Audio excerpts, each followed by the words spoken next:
Please. हम लोगों कब से स्टार्ट किया? ओके। हम लोगों ने जी प्लान ये किया कि चैप्टर 1 जो है वो ऑलरेडी अब कवर है, तो आप लोग SP3 के नाम से अपलोड होगा, वो आप ले लेंगे। हम लोग अपना उसी चैप्टर 13 को कंटिन्यू करते हैं। हम लोगों ने इम्प्लाइड अथॉरिटी का पढ़ा था। मैंने ये कहा था कि 3 ही तरह की अथॉरिटी है, बल्कि उसको भी रिड्यूस करके इस चैप्टर में हमने 2 तरह की अथॉरिटी पढ़ी थी। और एक थी जी एक्चुअल अथॉरिटी, और एक को हम कहते थे इम्प्लाइड अथॉरिटी। हमने 2 तरह की लायबिलिटी डिटरमिन करनी होती थी। एक होती थी लायबिलिटी टूवर्ड्स थर्ड पार्टी, और ये एक्चुअली लायबिलिटी होती थी फर्म की, ठीक है ना, फर्म की लायबिलिटी टूवर्ड थर्ड पार्टी। और एक होती थी liability among themselves, among partners कह लेते हैं। तो ये 2 तरह की क्वेश्चंस हमने आंसर करने होते हैं। फिर मैंने ये कहा था कि अगर आपने ये देखना हो कि क्या फर्म, ये जो लायबिलिटी है तो फर्म की है ना, क्या फर्म लायबल होगी थर्ड पार्टी को, तो आसान सा सवाल होता था कि क्या थर्ड पार्टी इनोसेंट है या नहीं है। In the perspective of third party आप देखते थे। थर्ड पार्टी आपको कैसे चेक करती थी? थर्ड पार्टी कहती थी क्या इस एजेंट के पास या क्या इस पार्टनर के पास जो मुझसे डील कर रहा है, इसके पास एक्चुअल या इम्प्लाइड अथॉरिटी है, और अगर तो है तो फर्म फंस गई। लेकिन लॉ ने फिर समझाया कि कौन कौन सी चीज है जो इम्प्लाइड अथॉरिटी के ज़मरे में आती है और क्या नहीं आती। फिर हमने एक लिस्ट पढ़ी जो कि ऑर्डिनरी कोर्स ऑफ बिजनेस की एक लिस्ट थी, जिसमें हमने पढ़ा कि अच्छा ये काम सारे इम्प्लाइड अथॉरिटी के एम्बेट में फॉल करते हैं, जिसमें वो बाइंग सेलिंग था, बोरिंग करना, रिसीट्स देना, पेमेंट रिसीव करना, ठीक है, ऐसी बातें थी ना। सो ये सब पढ़ ली थी हमने। तो हमने, मैं इसके बाद पता नहीं एग्जाम्पल्स पढ़ी थी कि नहीं, एग्जाम्पल्स क्या हमने पढ़ ली थी? पढ़ ली थी, ओके। फिर हम चलते हैं जी हम अपने अगले आज के पॉइंट के ऊपर, और अगर आप हेडिंग पढ़ो तो statutory restrictions on the implied authority of a partner, कि भाई ये जो मैं लिस्ट बताने लगा हूं ये इम्प्लाइड अथॉरिटी के ज़मरे में नहीं आती। थर्ड पार्टी जाए भाड़ में, उसका हमें फर्क नहीं पड़ता। The restriction imposed by law are statutory restriction and is applicable against the whole world, whether a particular person dealing with a firm has knowledge of it or not. Third party को knowledge है नहीं है, हमें फर्क नहीं पड़ता। हमारे नजदीक ये एलिमेंट्स जो हैं ये इंप्लाइड अथॉरिटी में नहीं आते। बात समझ आई है? यानी इसका मतलब अगर आप ये कह रहे हो कि ये इंप्लाइड अथॉरिटी नहीं है, तो फिर तो बड़े आराम से मैं कह सकता हूं कि फर्म कभी भी लायबल नहीं होगी टुवर्ड्स थर्ड पार्टी, क्योंकि थर्ड पार्टी इनोसेंट ही नहीं है। हमने तो पढ़ा था इनोसेंट होनी चाहिए उसके नॉलेज, तो यहां पे तो लॉ कह रहा है भाई हमें इंप्लाइड अथॉरिटी है ही नहीं। जैसा for example arbitrage bank account open करना। अब ये बैंक अकाउंट ओपन करने जाओगे, कभी भी individual bank partner bank account open नहीं कर सकता। टेक्निकली समझो, अगर आज के दिन में मॉडर्न एरा में जो टेक्नोलॉजी है या जो भी प्रोटोकॉल्स हैं उसमें एक इंडिविजुअल कभी बैंक अकाउंट नहीं खोल सकता। कहेंगे जाओ तीनों पार्टनर्स के साइन, चारों पार्टनर के साइन करा के आओ, फिर बैंक अकाउंट खुलेगा, या चारों आके यहाँ साइन करें, फिर बैंक अकाउंट, चारों की बायोमेट्रिक हो, फिर साइन खुले, फिर बैंक अकाउंट खुलेगा। फर्म का ऐसे नहीं खुलना। बात समझ आ रही है? तो इतने एडवांस प्रोटोकॉल हो चुके हैं। तो आज तुम बैंक ये क्लेम करे तो मुझे तो, मैंने तो समझा ये इसके पास इम्प्लाइड अथॉरिटी है, ये साइन कर देगा सबके बिहाफ पे। लगेगा ना ना ना ना, ये इम्प्लाइड अथॉरिटी के ज़मरे में आता ही नहीं है। तो क्या पार्टनर्स लायबल होंगे, फर्म लायबल होगी? बात समझ आई मेरी? क्या समझाया? देखो एक केस बनाया छोटा सा, ये बैंक है और ये फर्म है XYZ, 3 पार्टनर हैं। ये जब अकाउंट खोलने जाएंगे ना बैंक के पास, बैंक कहेगा तीनों पार्टनर को लेकर आ, मैंने तीनों से साइन कराने हैं कुछ डॉक्यूमेंट्स और तीनों का बायोमेट्रिक कराना है, फिर तेरा अकाउंट खोलूंगा। हाँ, उस जब अकाउंट खुल जाएगा तो तुम में से कोई एक बंदा अपने आप को ऑथराइज्ड सिग्नेटरी बना ले, जिसके सिग्नेचर पे चेक साइन हो जाया करेगा। लेकिन अभी सबको लेकर आ, अकाउंट नहीं खुलना। अब बात समझ आई मेरी? यहां तक मैं क्या समझ? अब अगर अज्यूम करो ये बैंक वाला गधा एक बंदे के कहने पे, एक पार्टनर के कहने पे एक बैंक अकाउंट को ओपन कर दे, और कल को कोई बवाल हो जाए, तो बैंक वाला तो कहेगा ना XYZ फर्म इज लायबल। कहेगा कि नहीं कहेगा कि भाई फर्म लायबल है? क्यों? क्योंकि एक्स आया था मेरे पास और उसके पास इंप्लाइड अथॉरिटी थी। लॉ कहेगा बेवकूफ, इंप्लाइड अथॉरिटी तो है ही नहीं, तो इसका मतलब क्या फर्म लायबल है? नो। तुझे मैक्सिमम लायबल करना है तो इसको कर, एक्स को। फर्म लायबल नहीं होनी इसके एक्शन की वजह से। क्यों? क्योंकि एक्स का एक्शन इंप्लाइड अथॉरिटी में आता ही नहीं है, उस पर स्टैट्यूटरी रिस्ट्रिक्शंस हैं।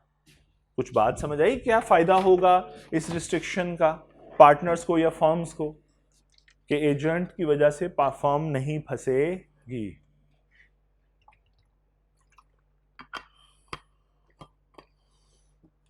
और उसकी वजह यह है कि थर्ड पार्टी इनोसेंट नहीं होगी। तो अब ये वो लिस्ट है जो हम पढ़ने जा रहे हैं बेटे। यहां तक समझ आया हम क्या पढ़ने जा रहे हैं? ऑर्बिट्रेशन। बेटा वैसे ये सारे बातें पढ़ोगे ना तो आपको समझ आएगी, ये वैसे भी एक पार्टनर के साथ नहीं होने वाले, इसमें तीनों पार्टनर, चारों पार्टनर, 10 पार्टनर की जरूरत पड़ती है। Arbitration, submit a dispute relating to the business of the firm to the arbitration. भाई अगर आपने ऑर्बिट्रेशन में जाना है कोई भी डिस्प्यूट लेकर, तो वो इंडिविजुअल पार्टनर नहीं, इंप्लाइड अथॉरिटी में नहीं आता, एक्सप्रेस अथॉरिटी होगी तो ठीक है। हो सकता है XYZ ने एक अथॉरिटी लेटर साइन किया हो और एक्स को ऑथराइज किया हो कि जाओ तुम अब आर्बिट्रेशन में चले जाओ, तो उस केस में वैलिड है। एक्सप्रेस अथॉरिटी होगी, इंप्लाइड अज्यूम नहीं करनी हमने सर्कमस्टांसेस देख के कि आया है XYZ के ऑफिस से ही आया है, ना ना ना ना। क्या इसके पास वो लेटर मौजूद है जिसपे XYZ ने साइन किया और लिखा हो कि हम इस X को ऑथराइज कर रहे हैं कि ये जाके आर्बिट्रेशन में केस डिस्कस करे या हमारे केस रिप्रेजेंट करे? जैसा मैं रुडोल्फ पाकिस्तान से FBI के दफ्तर जाता था तो रुडोल्फ वाले मुझे अथॉरिटी लेटर के ऊपर लिख के देते थे, MD साइन करता था, इस पे लिखता था I hereby authorise mister Mohammad Salman but CNSE number this dated this blah blah, date duly होती थी, for to act as a representative on the behalf of Rudolf Pakistan against the commissioner फलां for the case फलां। नीचे अपने sign करता था। मेरी बात मैं समझा रहा हूं, कितना स्पेसिफिक हो गया। एक्सप्रेसली मुझे ऑथराइज करता था, नीचे अपने साइन करता था, स्टैंप करता था। फिर जाके जब मैं कमिश्नर को दिखाता था तो वो कहता था अच्छा तू ही है जो उस कंपनी के बिहाफ पे आया है लड़ने के लिए या डिफेंड करने के लिए। अगर मैं जाके कहता सर ये मेरा अपना विजिटिंग कार्ड देखे, मैं वहीं से आया हूं, हो सकता है ना ऐसा भी तो है, मेरे पास विजिटिंग कार्ड भी तो है, मैं कहता सर ये विजिटिंग कार्ड देखे मैं वहीं से आया हूं, उन्होंने मुझे क्या कहना था, निकलता हो यहां से, ऐसे ही होना था ना। उन्होंने मुझे कहना था इंप्लाइड अथॉरिटी नहीं। तो बात समझ आई है ये। फिर बैंक अकाउंट ओपन करना हो, ठीक हो गया, मैंने कहा of the firm in his on name, firm का अकाउंट नहीं खुलना जब तक सारे नहीं आए या एक्सप्रेस अथॉरिटी ना, एक्सप्रेस भी नहीं वैसे काम करती, सीधी सी बात है, बैंक वाले नहीं मानते, बैंक वाले कहते सारे आओ, सबकी बायोमेट्रिक होगी, उसके बाद आप में से कोई एक ऑथराइज सिग्नेटरी बन जाए, एक दफा तो आप जरूर आओगे, ठीक है। कंप्रोमाइज, कंप्रोमाइज एनी क्लेम और proportion of any claim, portion of any claim by the firm, यानी फर्म अपना कोई हिस्सा छोड़ रही है, क्लेम छोड़ना चाह रही है, नहीं छोड़ सकती भाई, आपको इजाजत नहीं है, ये इंप्लाइड अथॉरिटी के जमाने में नहीं आता। आपको कि किसी से लेने वाले थे पैसे 5 लाख, आपने कहा चल 2 लाख दे, बात खत्म कर, नहीं ऐसा नहीं हो सकता अनलेस पीछे से सारे partners willing. Withdrawal of suit, आप कोई सूट विड्रॉ करना चाह रहे हो, करना चाहो वो अलग बात है, आप केस से भागना चाह रहे हो, कोर्ट को कह रहे हो कि भाई नहीं नहीं नहीं मैं अपना केस विड्रॉ करता हूं, ना ना अकेले नहीं कर सकते। Withdraw any suit or proceeding filed on behalf of the firm, firm के बिहाफ पे कोई केस फाइल हुआ, आपने केस फाइल किया, कल को आपको नहीं मैं विड्रॉ करता, नहीं आप अकेले नहीं कर सकते, ये आपकी इंप्लाइड अथॉरिटी में नहीं आता। अगली बात, acceptance of liability, admit any liability in a suit or proceeding against the firm, firm के खिलाफ कोई केस चल रहा है और आप जाके कहें अच्छा ठीक है हम ये लायबिलिटी, मैं अकेला गया हूं और मैंने कहा XYZ तो छोड़ो, YZ तो छोड़ो, मैं कहता हूं हाँ जी ये कबूल है मुझे लायबिलिटी, इंप्लाइड अथॉरिटी के जमाने में नहीं आती। हाँ एक्सप्रेसली YZ बेवकूफ है, उन्होंने मुझे रिप्रेजेंटेटिव बना के भेजा था कोर्ट में, अथॉरिटी लेटर दिया था कि सलमान साहब हमें रिप्रेजेंट करेंगे, सलमान साहब आए सामने और सलमान साहब ने कहा जी ठीक है बिल्कुल मैं कबूल करता हूँ ये लायबिलिटी। अब एक्सप्रेस अथॉरिटी है बेटे, अब मेरी कबूलियत फर्म की कबूलियत समझी जाएगी, मेरा हाँ कहना फर्म का हाँ समझा जाएगा, बात समझ आई है। लेकिन अगर मेरे पास वो अथॉरिटी लेटर नहीं है तो मेरी कोई अथॉरिटी नहीं, मैं कह दूँ हाँ जी कबूल है लायबिलिटी और कोर्ट भी कहे वाह वाह चलो शाबाश ये लो लायबिलिटी, नहीं ऐसा नहीं होगा। Is that clear? So implied authority में नहीं चलना है काम, एक्सप्रेस में चल जाएगा, एक्सप्रेस ले आओ, लेटर ले आओ, अथॉरिटी लेटर। अगली बात जी एक्विजिशन, जिसका मैं आपको एक और प्रैक्टिकल एग्जांपल देता हूं। मैं एक पिछले दिनों एक डॉक्यूमेंट जमा कराने थे जिसमें सिग्नेचर होने थे फर्म के बिहाफ पे, तो मैंने साइन कर दिए सारे, ठीक है, obviously I am in signatory position, तो मैंने साइन कर दिए। अब मेरी पार्टनर वाली पावर तो नहीं, पार्टनर तो नहीं हूं उस फर्म का। डॉक्यूमेंट गए, 150 सफ़े का डॉक्यूमेंट था, सामने वाली अथॉरिटी ने रिजेक्ट कर दिया कि भाई ये जो साइन कराए ये कौन है। उन्होंने कहा जी हमारे डायरेक्टर होगा, घर होगा, अथॉरिटी लेटर की तरह। अथॉरिटी लेटर नहीं था, उसने रिजेक्ट कर दिए सारे डॉक्यूमेंट, रिजेक्ट कर दिए, सारी मेहनत ज़ाया कर दी उसने कि भाई रिजेक्ट, आखिरी दिन था, उसने कहा रिजेक्ट, चलो निकलो, ये गलत है, डॉक्यूमेंट ही गलत है। हमने उठा के उसने ये पाकिट डस्टबिन में फेंका कि पकड़ो। एक डॉक्यूमेंट की वजह से, मेरी बात समझ पा रहे हो आप? मैं आपको ग्रेविटी समझा रहा हूं कि ये कितनी इंपॉर्टेंट बातें हैं कि अगर एक्सप्रेस अथॉरिटी होती तो उसे कोई तकलीफ नहीं थी, फिर जो मर्जी साइन करे, लेकिन अगर इंप्लाइड अथॉरिटी है वो नहीं चलेगी भाई। आगे चलिए, एक्विजिशन, कोई प्रॉपर्टी एक्वायर करना जा रहे हो, तीनों पार्टनर मिलके या फिर express authority, acquire immovable property on the behalf of the firm, और ट्रांसफर करनी है, कोई सेल करनी है, तो transfer immovable property belonging to the firm. दोनों केसेस में आपकी इंप्लाइड अथॉरिटी कि आपकी अकेले की पावर में नहीं है कि आप फर्म की कोई प्रॉपर्टी खरीद लो या फर्म की कोई प्रॉपर्टी बेच दो, अनलेस आपके पास एक्सप्रेस अथॉरिटी मौजूद हो। मेरी बात समझ आ रही है? मैं जाके इससे एग्रीमेंट कर लूं कि यार ये प्रॉपर्टी है हमारी फर्म की, ये DHA का प्लॉट है, ये मैं आपको बेच देता हूं, कागजी कार्रवाई, ज़बानी कलामी सब हो गया, टोकन भी पकड़ लिया, अब प्रॉपर्टी फर्म की है, मैं जाके इससे डील कर रहा हूं। इस बंदे को शायद ये मासूम हो बेचारा, लेकिन लॉ ने क्या कहा, क्या फर्म कहे, क्या ये कॉन्ट्रैक्ट बाइंडिंग हो गया मेरे पे, फर्म पे, मेरे पे नहीं फर्म पे बाइंडिंग हो गया ना, ये मेरी इंप्लाइड अथॉरिटी में आता ही नहीं है। So firm would not be liable in that contract. तो ये कॉन्ट्रैक्ट क्या हुआ फिर, जो होना चाह रहा था वॉइड हो गया। ये मुझे डैमेजेस चार्ज करेगा वो अलग बात है, लेकिन फर्म को खराब नहीं कर सकता। Is that clear? फर्म को डैमेजेस नहीं चार्ज करता। पार्टनरशिप, अगर कोई पार्टनरशिप फर्म किसी और पार्टनरशिप के साथ एंटर होना चाहे, यानी मैं कहूँ XYZ ABC के साथ एक कोलैबोरेशन करना चाहते हैं, तो उस केस में भी इंप्लाइड अथॉरिटी के एक पार्टनर के कहने पे नहीं काम चलना, ये एक्सप्रेस अथॉरिटी हो सकती है या फिर दोनों सब मिलकर करें, तो enter into a partnership on behalf of the firm. क्या ये बात समझ आ गई? चलो एग्जाम्पल 8 पढ़ो फिर प्लीज जरा।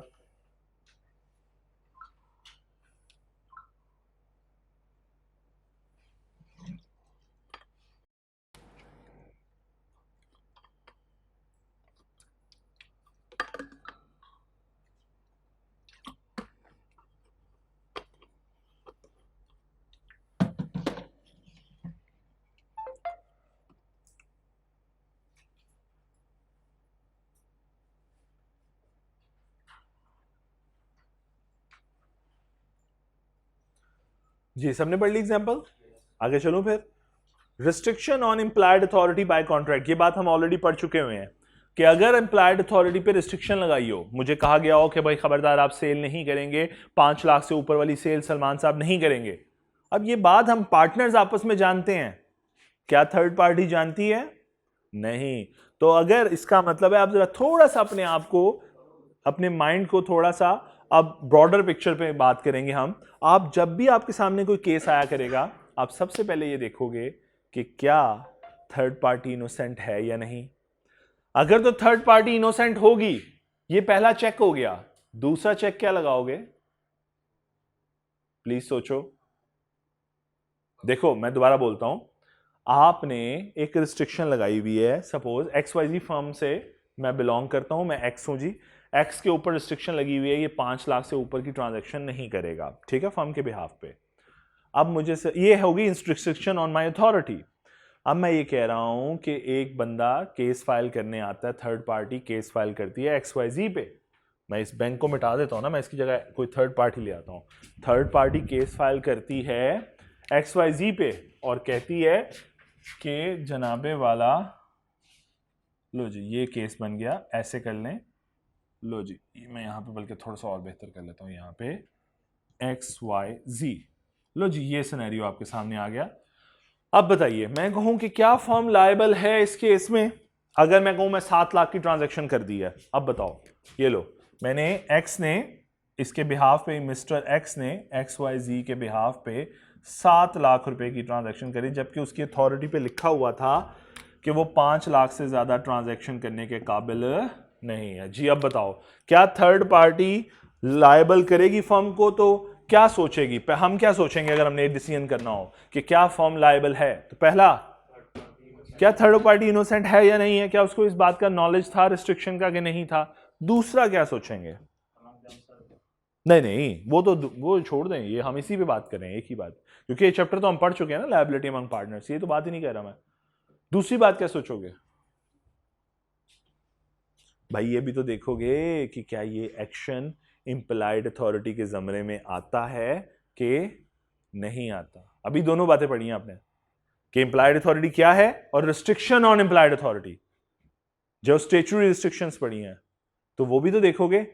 तो दो चेकलिस्ट बन गई अब आपके लिए। पहले आप ये बात पढ़ आए हुए हो, लेकिन तब आपने दूसरी ये रिस्ट्रिक्शन वाली बात नहीं पढ़ी हुई थी, तब आपने खुलेआम पढ़ा था कि भाई ठीक है, नॉलेज इनोसेंट हुआ तो हम कहेंगे फॉर्म लायबल है। अब मैं कह रहा हूं अब ऐसे आंसर नहीं करना, अब आप मैच्योर हो गए हो, अब आपने 13 चैप्टर भी पढ़ लिए, तो अब इस क्वेश्चन का आंसर करने जाओगे बेटे, इस क्वेश्चन का, ये तो क्वेश्चन ही नहीं है ना बेटे, अब ये क्वेश्चन का आंसर करने जाओगे तो पहली बात देखोगे, पहला चेकलिस्ट, ये चेकलिस्ट डाल रहा हूं, पहली चेकलिस्ट कि क्या, लो जी पहली चेकलिस्ट आ रही है जी, क्या थर्ड पार्टी इनोसेंट है, और दूसरी चेकलिस्ट, क्या ये जो एक्ट है वो फॉल करता है अंडर इंप्लाइड अथॉरिटी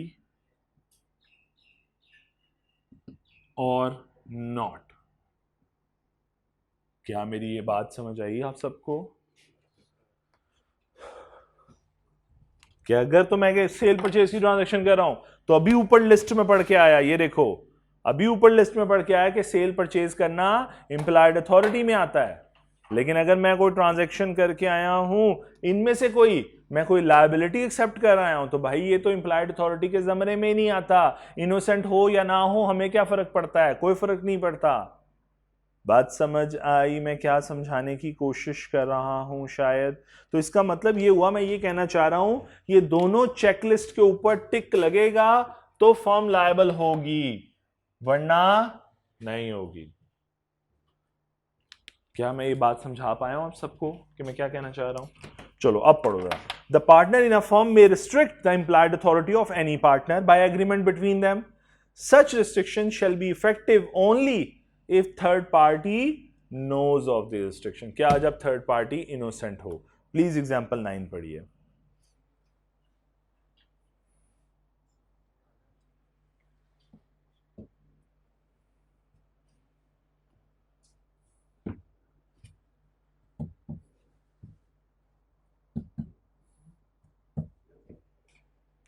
आज तो आप लोगों की कोई क्लास नहीं है ना? कौन सी? किसकी? R1 की कितने बजे? किसकी क्लास है? सुमराना साहब की? उनसे वैसे सही रहते हो, मैं थोड़ा सा ज्यादा पढ़ाने की कोशिश करता हूँ सारी लोगों को। अच्छा, कितने बजे क्लास उनकी स्टार्ट होनी है? 12:30? 12:30? अभी तो 10 बजे, मैं नाश्ते के लिए भी आधा घंटा छोड़ देता हूँ। 12 ना जी? हाँ, और पीछे से तो सुन लेते कोई बात। हाँ, आप ही करा दें? अच्छा अच्छा अच्छा अच्छा, नहीं तुम जाओ घर जाओ। चलो एग्जाम्पल 9 पढ़ ली। Extension of implied authority background. मुझे सिर्फ एक बात बताओ, ये सारा जो हम समझने की कोशिश कर रहे हैं कि भाई एक बंदे की वजह से पूरी फर्म जिम्मेदार, ये क्यों कर रहे हैं? ताकि ये कह सके ना कि थर्ड पार्टी कहे कि फर्म लायबल है। ऐसे ही है, अगर मैं कहूँ एक्स की अथॉरिटी नहीं होती, यही सिनेरियो होता, एक्स की अथॉरिटी ना होती, 7 लाख की ट्रांजैक्शन कर लेता थर्ड पार्टी आके केस फाइल करती, किसके खिलाफ? फर्म के खिलाफ। अब डिसीजन ये होना है क्या फर्म लायबल है, बाकी पार्टनर खुद ही कह दें कि हाँ यार हमें कबूल है, जाओ निकलो यहाँ से। वाईजी खुद ही कह दें हाँ हाँ एक्स ने जो किया है गलत किया है, हम जानते हैं वाईजी, फिर भी हम लायबिलिटी कबूल करते हैं। तो क्या ये सारी बातें डिटरमिन करने की कोई, ये चेकलिस्ट देखने की जरूरत रहेगी फिर? जब यही मान लिया सब ने, थर्ड पार्टी फर्म ने कह दिया मैं कबूल करती हूं, जो इसने एक्शन लिया मैं उसकी जिम्मेदारी उठाती हूं, जिस तरह वो तालिबान उठाते थे धमाके के बाद कि हम जिम्मेदारी कबूल करते हैं, तो फर्म भी कहे मैं जिम्मेदारी कबूल करती हूं, तो क्या ये चेकलिस्ट की इंपॉर्टेंस रहेगी? तो यही बात वो समझाएगा। The partner in a firm में restrict the implied authority of any partner by agreement between them When a partner exceeds his authority, that is an act outside his actual authority. The other partner may ratify such unauthorized. Ratify कर सकते हैं, दुरुस्त कर सकते हैं इस unauthorized act को भी, कबूल कर सकते हैं इस अनऑथराइज, करेक्ट मान सकते हैं इस अनऑथराइज एक्ट को भी. Thus, partner can remove any question about whether implied authority exists or whether third party have knowledge of the restriction or not. In question की गुंजाइश ही नहीं रहेगी जब उन्होंने खुद ही कह दिया कि हम इस धमाके की जिम्मेदारी कबूल करते हैं. क्या बात समझ आई बेटे? तो एग्जाम्पल 10 पढ़िए बेटे. फिर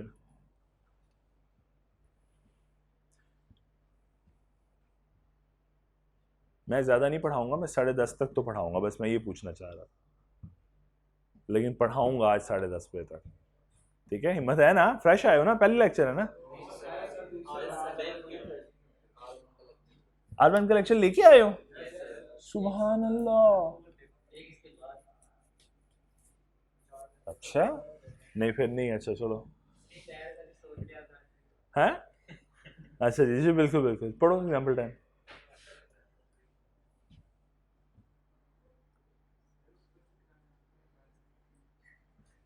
क्या कही जा रहे हो?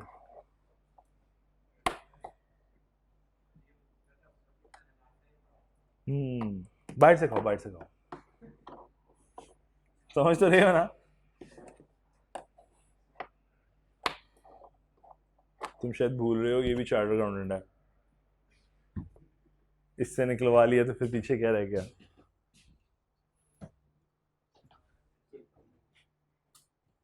सलमान हसन से क्या समझ नहीं आई? हाँ, स्वीट डिश वो खिला देगा. सही बात है, सही बात है. एक तो तुमने उस्तादों को संडे को बुलाया हुआ, दूसरा तुम्हें अरे चलो प्लीज पढ़ लो एग्जाम्पल 10 पढ़ो, बस कर दो बातें ड्रामे हो.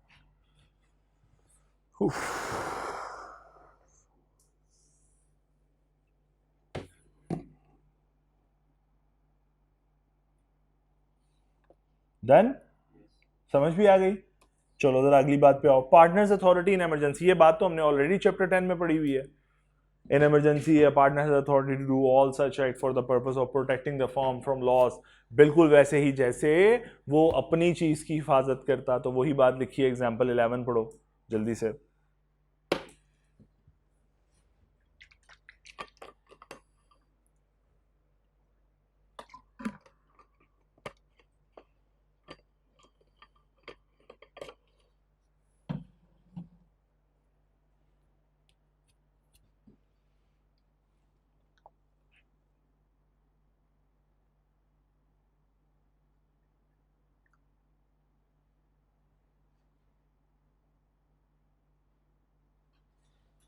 जी डन?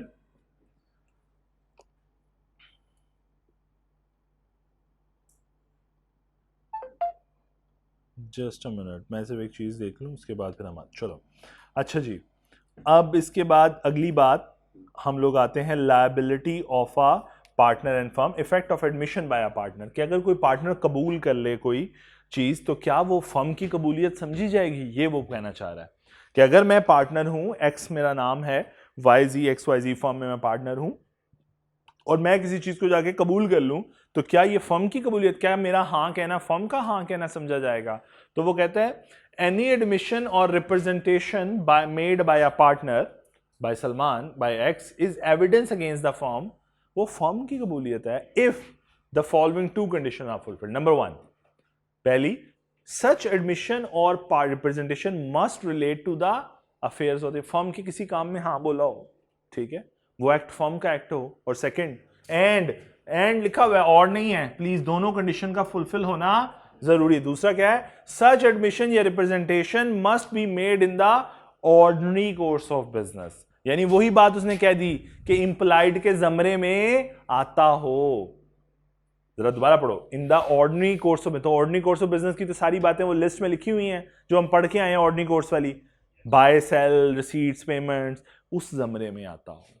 तो फिर आपने 2 कंडीशन फुलफिल कर ली तो आपका हां कहना फर्म का हां कहना समझा जाएगा. पढ़िए एग्जाम्पल 12.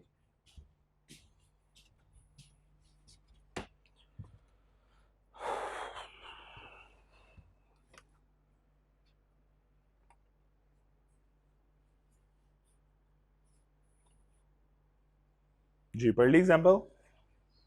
दूसरी बात, effect of a notice to an active partner. भाई नोटिस देना है, सपोज मैं कोर्ट हूं, कोर्ट ने नोटिस सेंड करना है, अब आप सारे पार्टनर हो, किसको भेजूं?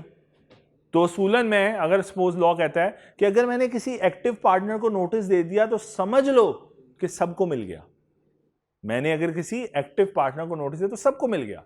हां अगर किसी स्लीपिंग को दिया फिर नहीं, मुझे एक्टिव पार्टनर को नोटिस डिलीवर करना है, फिर नोटिस सारी फर्म को नोटिस समझा जाएगा, स्लीपिंग को नहीं। तीसरा, एक बंदे ने फ्रॉड किया है, इसी के खिलाफ केस चल रहा है, इसी को नोटिस गया, फर्म को नोटिस गया, इसी ने रिसीव कर लिया, उस नोटिस का कोई फायदा है? ये क्या करेगा? जेब में डाल के ले जाएगा, घर छुपा लेगा। तो लॉ कहता है भाई एक्टिव पार्टनर को नोटिस हो, स्लीपिंग ना हो, फ्रॉडुलेंट ना हो, तो आपका नोटिस ऐसे समझा जाएगा जैसे पूरी फर्म को नोटिस मिल गया। Any notice to a partner operate as a notice to the firm if the following conditions are fulfilled. Number 1, such notice affair से रिलेट करता हो फर्म के। Number 2, such notice must be given to an active partner not a sleeping partner. और number 3, there must not be any fraud committed by the partner receiving the notice. जो notice receive कर रहा है वो खुद fraud commit ना हो किया हो उसने। एग्जाम्पल 13 और 14 बेटे पढ़ें।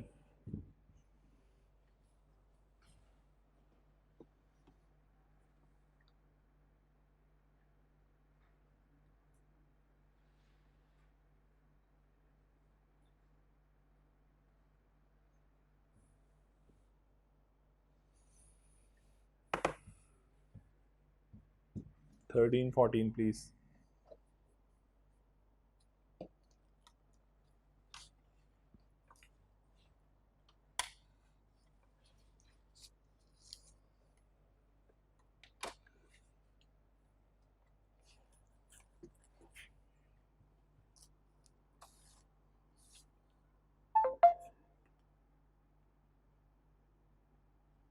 जी done. 13 14, joint and several liability. ये बात तो बड़ी दफा हम पढ़ चुके हैं ऑलरेडी भी, ठीक है, कि एक पार्टनर अगर एक फर्म लायबल होती है तो सामने वाला पर्सन किसी पे भी उंगली रख सकता है, एक्स पे, वाई पे, जी पे, या एक्स वाई जी पे jointly. In order to make a partner liable for any act of the firm, the same must have been done while he was a partner. अच्छा चलो इस लाइन को भी छोड़ के, the liability of a partner is both joint and several. ये पुरानी बात है। So that a creditor may compel any one or more of the partner to discharge the whole obligation या whole of the debts of the, तो किसी एक पे भी उंगली रख के कह सकता है तुम सारी की सारी लायबिलिटी पे करो। तो ये बात तो हमने चैप्टर नंबर 7 में भी पढ़ी थी कि जब एक से ज्यादा लोग हों तो किसी पे भी उंगली रख दी जाएगी और कहा जाएगा तुम पूरा डेट बियर करो। तो लायबिलिटी टूवर्ड्स थर्ड पार्टी तो फुल होगी। बोला था बात है जब घर आएंगे अमंग पार्टनर्स तो वो क्या करेंगे? कंट्रीब्यूशन करेंगे। फिर बात समझ आई क्या? पढ़िए फिर जरा एग्जांपल 15।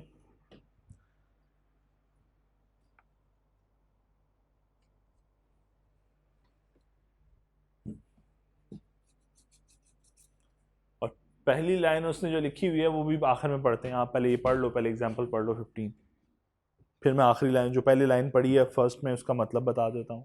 बड़ी आसान सी लाइन है।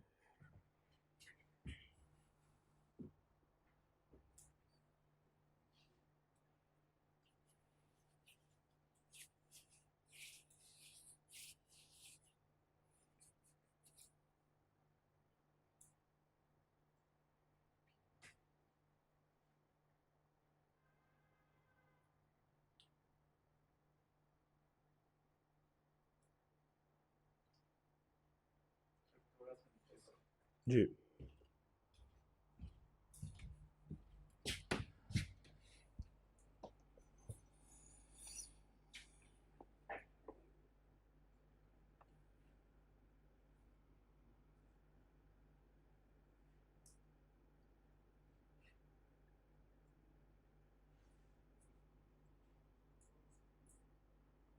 जी डन 15। अच्छा एक लाइन ऊपर जो बस उसका मतलब दोबारा एक दफा बोल दूं। In order to make a partner liable for any acts of the firm, किसी पार्टनर को अगर लायबल कराना हो तो बेटा उसका पार्टनर होना जरूरी है ना। तो वो कहता है same must have been done while he was a partner. तो वो पार्टनर होना चाहिए, ऐसा नहीं है वो पार्टनरशिप छोड़ के जा चुके और आपको वो भी लायबल होगा। पास्ट पार्टनर जो एक्स पार्टनर होता है वो कभी लायबल नहीं होता। ठीक है जी, आगे चलते हैं। Liability of the firm for wrongful acts as a partner. लो जी, अभी तक की बातों में पुरानी बातें, अब ये पढ़ने से पहले पुरानी बातें याद करनी है। नंबर 1, अगर कोई पार्टनर फ्रॉड कमिट करे, से मैं हूं एक्स वाई जी फर्म का पार्टनर हूं और मैंने फ्रॉड कमिट किया है, तो पहला क्वेश्चन, क्या फर्म लायबल होगी? अगर थर्ड पार्टी इनोसेंट है और वो काम ऑर्डिनरी कोर्स बिजनेस में है तो यस, थर्ड फर्म तो लायबल होगी। अब दूसरी बात, लायबिलिटी अमंग पार्टनर्स, वो कौन भरता था सारी लायबिलिटी? वो फ्रॉडुलेंट पार्टनर सारी लायबिलिटी भरता था। क्या याद है ये बात? दूसरा क्वेश्चन, विलफुल निग्लेक्ट क्या होती थी? ब्रीच ऑफ ड्यूटी, जानबूझ के नहीं जी, ब्रीच ऑफ ड्यूटी, एक पार्टनर की जो ड्यूटी है वो उसे फुलफिल प्रॉपरली नहीं करता और फर्म को नुकसान होता है। अब विलफुल निग्लेक्ट के केस में फर्म की लायबिलिटी अगर देखी जाए तो क्या थर्ड पार्टी की तरफ फर्म लायबल होती थी? यस। क्या होता था पैरामीटर? सेम, कि क्या थर्ड पार्टी इनोसेंट है या नहीं। और जब घर की बात आती थी तो कौन बियर करता था? वही जिसने ब्रीच ऑफ ड्यूटी की होती थी। ऐसा ही होता था। तो ये दो केसेस हमने पढ़े थे, फ्रॉड और विलफुल निग्लेक्ट का, जिसमें जो पार्टनर फ्रॉडुलेंट था या जिसने ब्रीच ऑफ ड्यूटी की होती थी वही सारा नुकसान अल्टीमेटली भरता था। जब आपस में तय करने की बारी आती थी पार्टनर्स के, तो सारा नुकसान वही बढ़ते थे। लेकिन अब तीसरी कैटेगरी है रॉन्गफुल एक्ट। इसमें क्या आएगा? तो मैं आसानी से लफ्ज में हमेशा यूं पढ़ाता होता हूं इसको कि ये देखो, ये बिल्कुल मैं इसको ऐसे पढ़ाता होता हूं कि सबसे पहले एक्ट को देखो फ्रॉड के जमरे में। अगर वो फ्रॉड नहीं, इस जमरे में नहीं आता, तो इधर से नीचे आ जाएगा और फिर देखो विलफुल निग्लेक्ट, क्या ये ब्रीच ऑफ ड्यूटी है? और अगर विलफुल निग्लेक्ट भी नहीं है, ना फ्रॉड है ना विलफुल निग्लेक्ट है, तो फिर वो आके गिरेगा कटोरे में कौन से? Wrongful act. पहला कटोरा फ्रॉड का, फ्रॉड नहीं है जी, फ्रॉड नहीं किया पार्टनर ने, तो फिर विलफुल ने क्या ये ब्रीच किया? नहीं जी, ब्रीच ऑफ ड्यूटी भी नहीं है, तो फिर वो एक्ट क्या कहलाएगा? Wrongful act. इसका मतलब आपका रॉन्गफुल एक्ट क्या होता है? Residual category. रेजिडुअल कैटेगरी कि जो इसमें नहीं आया, जो फ्रॉड नहीं है, जो विलफुल निग्लेक्ट नहीं है, वो क्या है? Wrongful act. क्या ये बात समझ आई? अब अभी आपने मेरे साथ ये तय किया कि फ्रॉड, या बताया मुझे कि फ्रॉड के केस में भी वो फ्रॉडुलेंट पार्टनर जिम्मेदार होता है। ऐसा ही कहा आपने मुझे कि सारा नुकसान फ्रॉडुलेंट पार्टनर। फिर आपने मुझे विलफुल नेग्लेक्ट में कहा जिसने ब्रीच ऑफ ड्यूटी की है वही ब्रीच ऑफ ड्यूटी वाला पार्टनर जो है वो सारा नुकसान भरेगा। बेटा रॉन्गफुल के केस में ये फायदा है कि ये नुकसान सारी फर्म मिलके भरती है। All partners shall bear the loss. इस केस में एक बंदे, एक पार्टनर का नुकसान नहीं होता, बल्कि सारी फर्म मिलके नुकसान बर्दाश्त करती है। क्या बात समझ आई है? तरतीब भी समझ आ गई? तो बेटा अब मैं इसको पढ़ता हूं। If third party suffer a loss or injury by the wrongful act of a partner, wrongful act क्या है? जो फ्रॉड ना हो, जो विलफुल निग्लेक्ट ना हो, then firm would be liable to the same extent as the partner committing wrongful act. तो firm भी बराबर की जिम्मेदार हो जाएगी जितना वो पार्टनर जिम्मेदार है in the ordinary, provided that कि ये ordinary course of business of the firm हो, outside the normal course of business ना हो। Whereas in case of fraud, although the firm is liable to the third party for loss caused to the third party by fraud committed by a partner, but as between the partner, same must be borne by the partner committing the fraud and cannot be shared among all the partner। क्या यही नहीं करते रहे हम fraud में कि एक बंदा भुगतता था जब घर की बात आती थी, सारे नहीं भुगतते थे? तो बेटा यही बात है कि अगर फ्रॉड होगा तो वो अकेला भुगतेगा, विलफुल निग्लेक्ट हुई अकेला भुगतेगा, रॉन्गफुल एक्ट हुआ सब मिलके शेयर करेंगे। और जो एक्ट फ्रॉड नहीं है तो देखो विलफुल निग्लेक्ट है, विलफुल निग्लेक्ट नहीं है तो देखो रॉन्गफुल एक्ट के जमरे में आता है। Is that clear? पढ़िए एग्जांपल 16 पे प्लीज। एग्जांपल 16।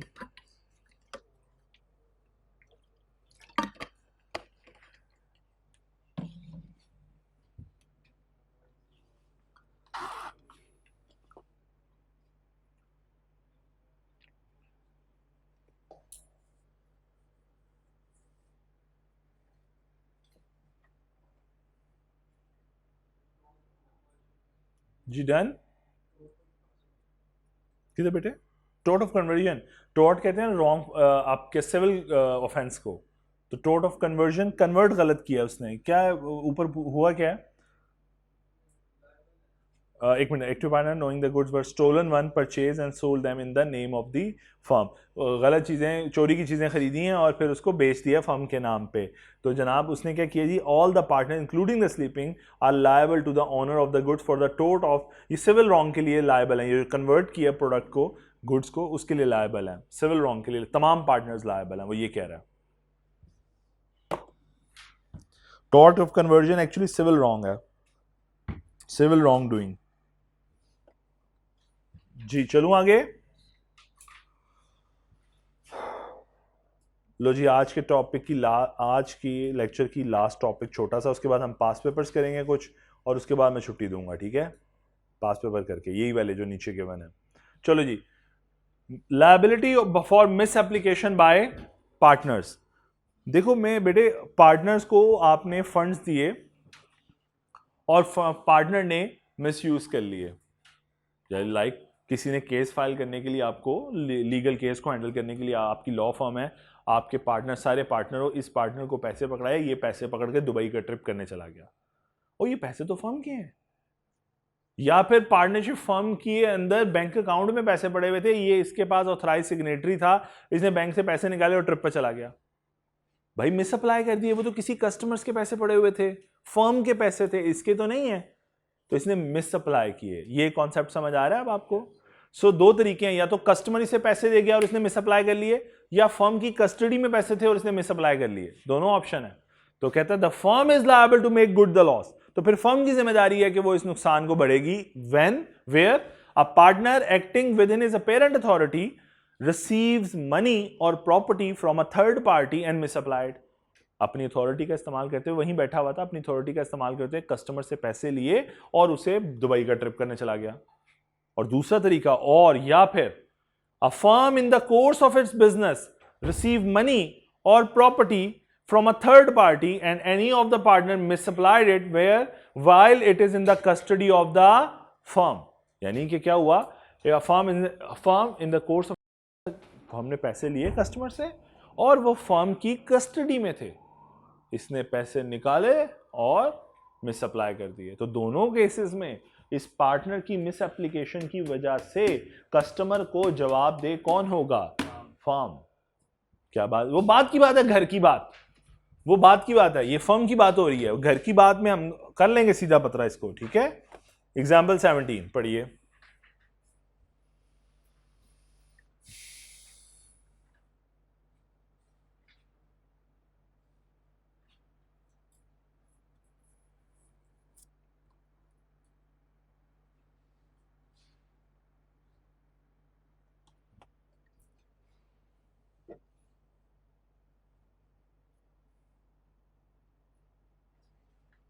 Example 17 please. जी जी बेटे, किधर है बेटे? थर्ड लाइन है, misappropriated the security and absconded, और भाग गया, फरार हो गया, गायब हो गया।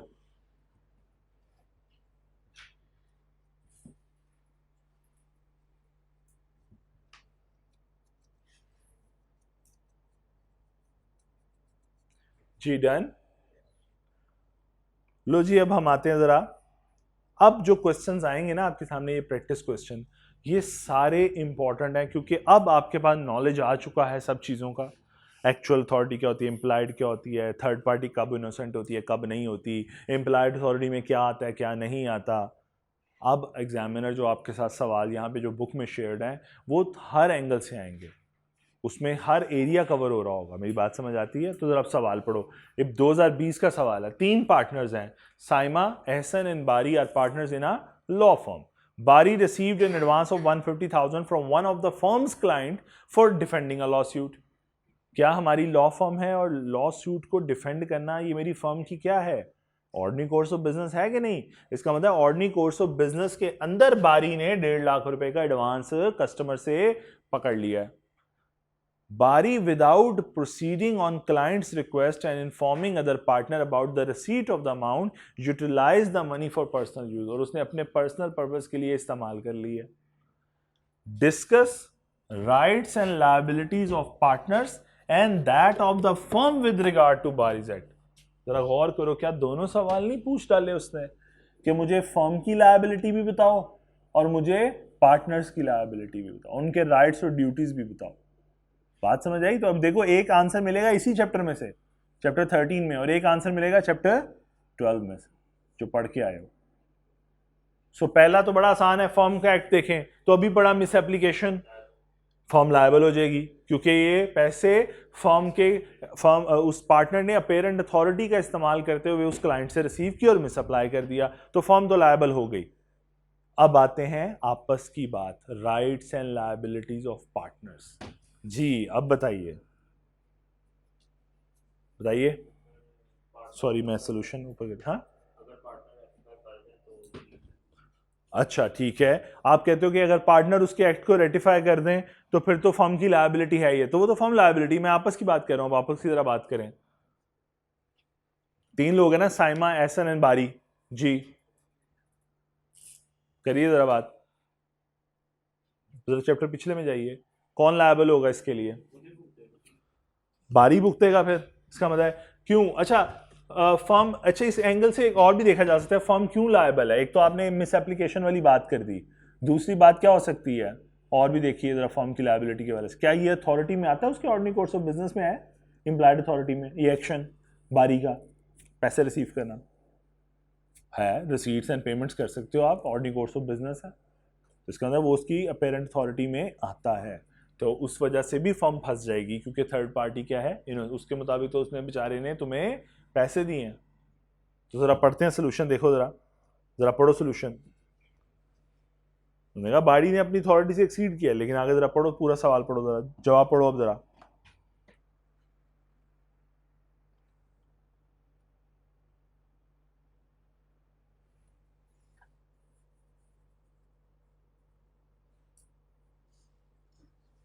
और जहां तक बात है, अच्छा मुझे एक, सॉरी हमने एक बात तो डिस्कस की नहीं, मुझे बताओ क्या ये बारी जिसने हरकत की है ये दूसरे पार्टनर को लायबल है ये 1.5 लाख रुपए के लिए जो इसने खा लिया है?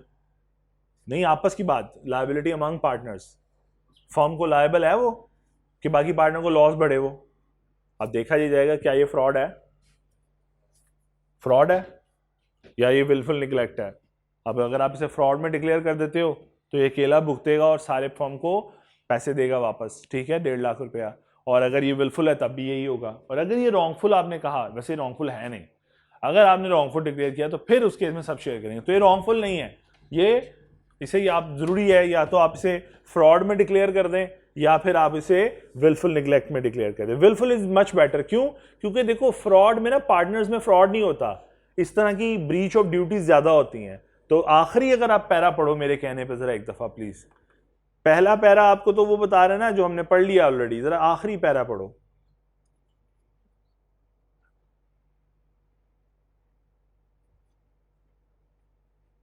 क्या बात समझ आई है? तो एक जवाब आपने दिया है कि फर्म की क्या लायबिलिटी और एक जवाब आपने दिया है कि पार्टनर की क्या लायबिलिटी है. अब सोल्यूशन पढ़ लो बेशक सारा, अब कोई इतराज नहीं है मुझे. क्योंकि उसने राइट्स एंड लायबिलिटीज पूछे थे इसलिए आपको कुछ एडिशनल बातें भी पढ़ने को मिलेंगी जो आपने पढ़ी हुई हैं ऑलरेडी, कोई नई बात नहीं होगी वो.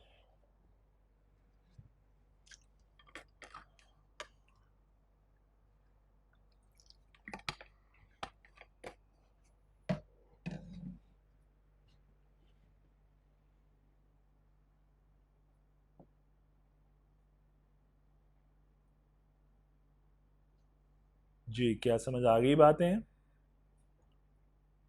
लिखने का अंदाज भी समझ आ, और ये रीसेंट पेपर है अगर आप गौर करो, ऊपर 2020 का पेपर है, इतना पुराना पेपर नहीं है. आगे चलूं? अच्छा 2009 का तो बड़ा आसान सा सवाल है, देखो जरा. The authority of a partner to bind the firm is implied authority. तो लिस्ट ऑफ एक्शन बताइए which can not be exercise by a partner as is implied, मतलब जो ना फॉल करते हो. तो आपको पता है ना फिर कौन से हैं, स्टैट्यूटरी रिस्ट्रिक्शंस आ जाएंगी सारी. आगे चलिए, फिर ये भी आसान सा सवाल 2012 का बहुत पुराना सवाल है. उसने कहा लायबिलिटीज बता दीजिए partner of a firm partner for the acts of the firm for wrongful act of a partner or firm for the misapplication of money or property by a partner. तीनों सवाल उसने straight provision पूछे हैं, लेकिन ये बहुत पुराना सवाल है, इस जैसा सवाल अब दोबारा एक्सपेक्ट ना कीजिएगा प्लीज। ये प्रोविजंस पूछी हैं उसने स्ट्रेट। अब आते हैं क्वेश्चन नंबर 4 पे, एक अच्छा सवाल कहता है जी 2017 का असगर बाबर करीम एक एग्रीकल्चर बिजनेस का पार्टनरशिप में है, carry on an agriculture business partner, they have agreed to share the profit in the ratio of 4:3:2। Karim liable नहीं है लॉसेस के लिए।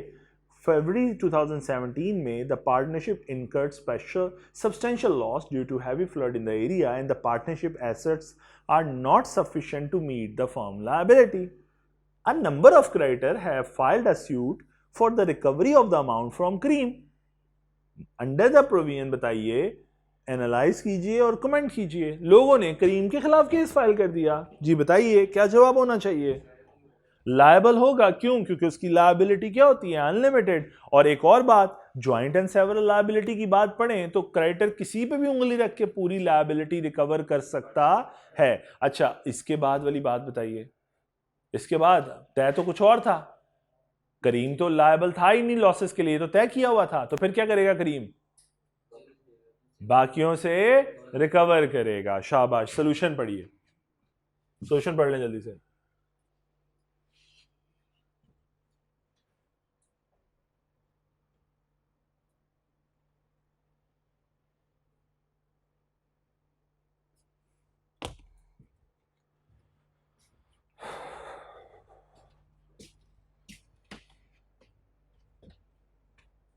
जी डन।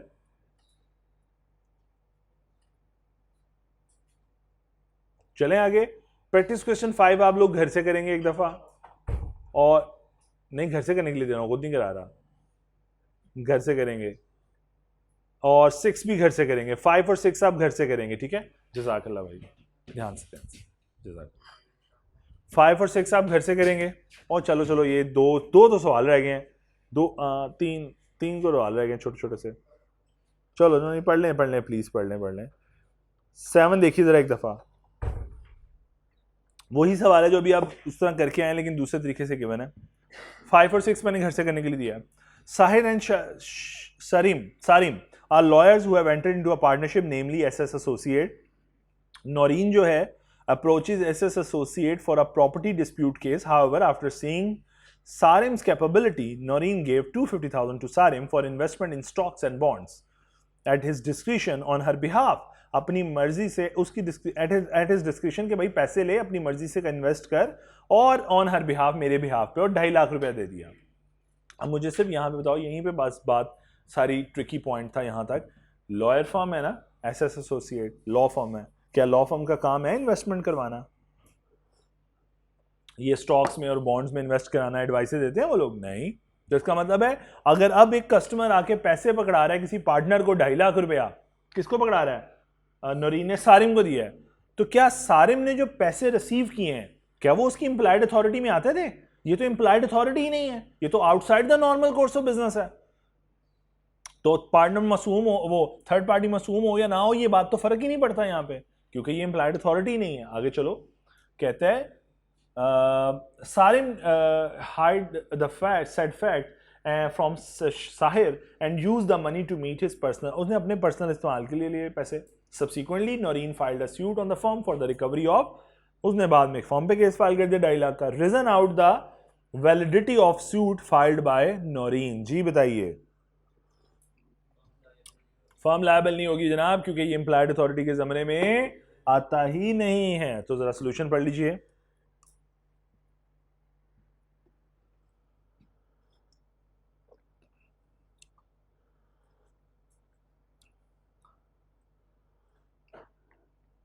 डन। क्वेश्चन नंबर 8 पढ़िए, बड़ा आसान सा है इसलिए मैं नहीं बोल रहा, आप पढ़िए जरा, बहुत आसान सा है सवाल।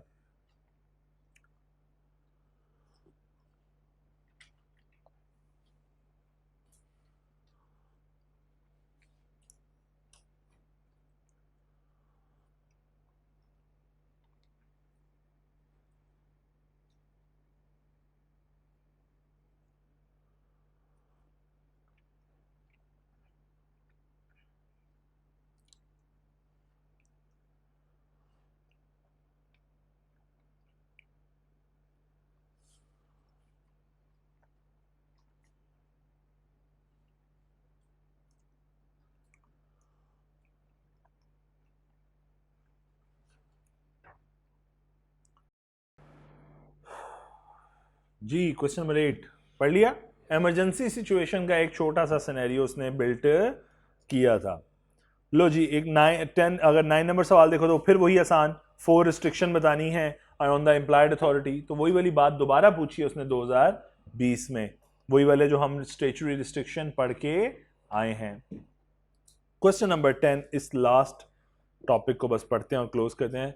Nomi Sultan Bahram decided to establish a partnership business to run a departmental store.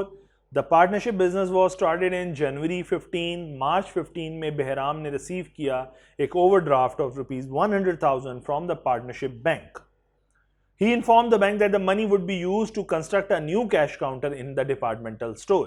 हमने departmental store में एक नया काउंटर बनाना है. However, he used the money to pay for his wife Dubai trip. Advice Nomi Sultan and Bahram about their rights and liabilities. अब यहां तक देखो बात खत्म करके कहता है and that of the firm in relation to the above, यानी दोनों की लायबिलिटियां बताएं, फर्म की भी और पार्टनर्स की भी, आपस की राइट्स और ड्यूटीज। तो बताइए फर्म की लायबिलिटी पहले बताइए, होगी क्यों?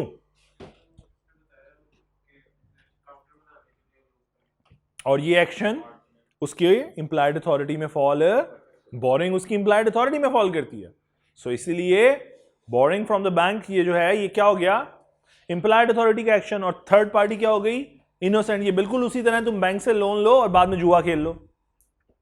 बैंक से लोन लिया घर बनाने के लिए, कार लेने के लिए, और बाद में जुआ खेल लिया। बात समझ आती है? सो ये बात क्लियर होगी यहां पे। अच्छा फर्म तो लायबल हो गई। अब आइए अगली बात, जरा बताइए और सिनेरियो। अब शाबाश, मिस एप्लीकेशन ऑफ फंड्स भी हो गए और उसकी वजह से भी फर्म क्या हो गई, लायबल हो गई। मिस एप्लीकेशन ऑफ फंड्स की वजह से भी फर्म लायबल। अच्छा जी, और आपस की बात करें जी अब जरा थोड़ा सा। सो अब वही बात, 3 कटोरे हैं, फ्रॉड, विलफुल निगलेक्ट या फ्रॉड रॉन्गफुल एक्ट। तो किस में डिक्लेयर कर दूं इसको, फ्रॉड में कर दूं या विलफुल निगलेक्ट? तो वो आपकी मर्जी है, इसको कॉन्सिक्वेंस सेम है। वो आप अगर उसे फ्रॉड के डिक्लेयर करेंगे इंटेंशन पे तो ये तब भी जिम्मेदार होगा अकेला, और अगर आप उसे विलफुल नेग्लेक्ट पे करेंगे तब भी जिम्मेदार होगा अकेला। ठीक है, रॉन्गफुल एक्ट नहीं है ये ब्रीच ऑफ एसेट ड्यूटी भी नहीं है जो इसने हरकत की है, ऐसे ही है ना, ये फ्रॉड के जमरे में जाना चाहिए। ठीक हो गया जी। इसके साथ ही अल्लाह ताला आप सबको सहायता फरमाए। Thank you.